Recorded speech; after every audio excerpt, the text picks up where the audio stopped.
Dneska som si zahral Minecraft Bed Wars na serveri a takto to dopadlo.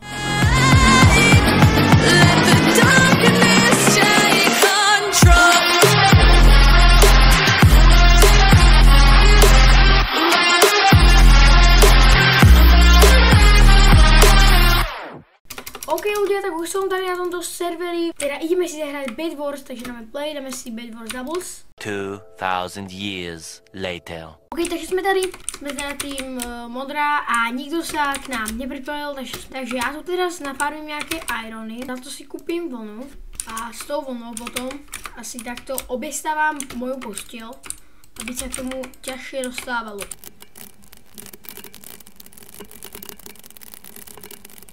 OK, takže posteľ máme obstavanú a teraz sa asi vrhneme na ničenie postelí protihráčov, takže asi zase zoberiem tady nejaké vlny, aby sme mohli postavať. Tak to sme teda moc dlho nevydržali. OK, takže sme tady, zase sme sami, zase sa k nám nikto nepripojil, takže klasika. OK, takže zase ideme obostávať našu posteľ vlnou a budem sa snažiť tentokrát, aby mňa teda nezabili. Už sem niekto ide, kámo. Akcia, akcoška. Už som mŕtvý. Ničená posteľ a som mŕtvý, kámo. Zase samozrejme sa k nám nikto nepripojil, klasika. A ja si z toho teda idem rovno vykraftovať vlnu. Teda kúpiť vlnu tady od vesničanov. Ale namiesto toho, aby som to použil na obostávanie posteli, tak ideme ničiť rovno cudzie postele.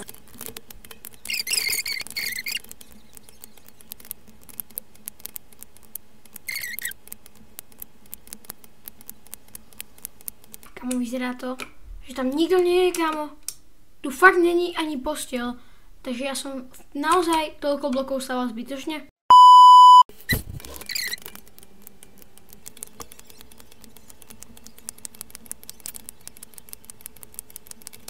OK, takže na tomto ostrove nič nie je, kámo. OK, tam sú nejakí hajzlíci. Ideme ja teda na to.